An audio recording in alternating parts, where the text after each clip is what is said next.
Menjua-jua kita Kerina. Halo, salam sehat untuk kita semua.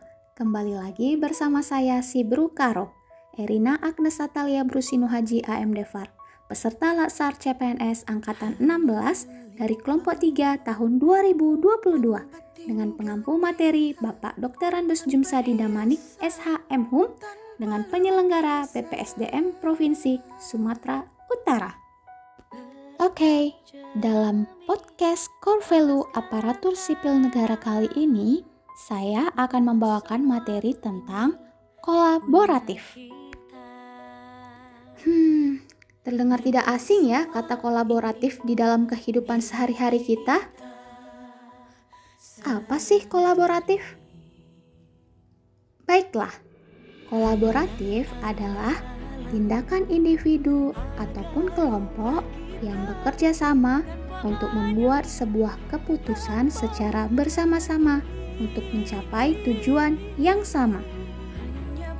Ataupun singkatnya yaitu penyatuan tenaga ataupun penyatuan ide ataupun gagasan.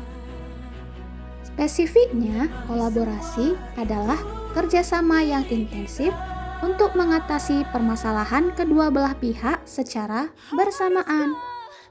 Manfaat dari kolaboratif. Yang pertama, penyatuan bakat dan kekuatan. Yang kedua, pengembangan keterampilan pegawai. Yang ketiga, mempercepat penanggulangan suatu masalah. Saya, Erina Agnes Atalia Brusino Haji AMDFAR, sebagai pengelola gudang obat di UPTD Puskesmas Gunung Tua, Kabupaten Mandailing Natal, berkomitmen membangun kerjasama yang sinergis di unit kerja saya.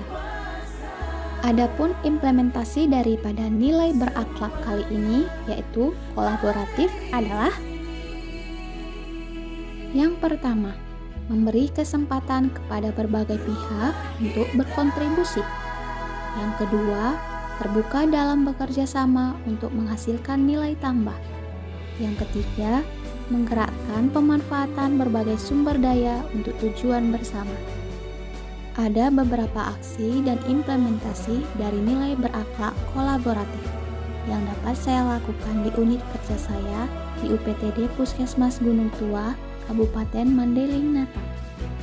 Dalam kegiatan di Puskesmas, saya tidak hanya melulu belajar melalui apa yang saya dapatkan di bangku perkuliahan, tetapi saya bisa mendapat ilmu dari teman sekerja, lingkungan, ataupun bahkan dari pasien. Kami dapat berdiskusi pribadi, menuangkan ide-ide untuk kepentingan bersama. Aksi yang lain yang dapat saya lakukan yaitu mengikuti rapat mini lokakarya bulanan di UPTD Puskesmas Gunung Tua, Kabupaten Mandailing Natal, dengan mendengarkan setiap arahan daripada Kepala Puskesmas, memberikan ide, tanggapan, serta masukan, berdiskusi untuk menyatakan ide, kekuatan, demi mengembangkan keterampilan, baik secara pribadi ataupun kelompok, ataupun instansi di puskesmas, sehingga jika ada masalah dapat segera terselesaikan dengan baik. Aksi yang lain yang dapat saya lakukan di unit kerja saya yaitu saya sebagai pengelola gudang obat di UPTD Puskesmas Gunung Tua, Kabupaten Mandailing Natal, terbuka dalam bekerja sama, semisal dengan menerima masukan dan ide teman sekerja untuk merekomendasikan suatu obat yang lebih efektif dan efisien untuk diberikan kepada pasien. Oleh karena itu, saya sebagai aparatur sipil negara harus tetap memiliki jiwa kolaboratif agar mendukung kemajuan daripada unit kerja saya. Baiklah Sobat CPNS, demikianlah podcast berakhlak kali ini. Terima kasih ya.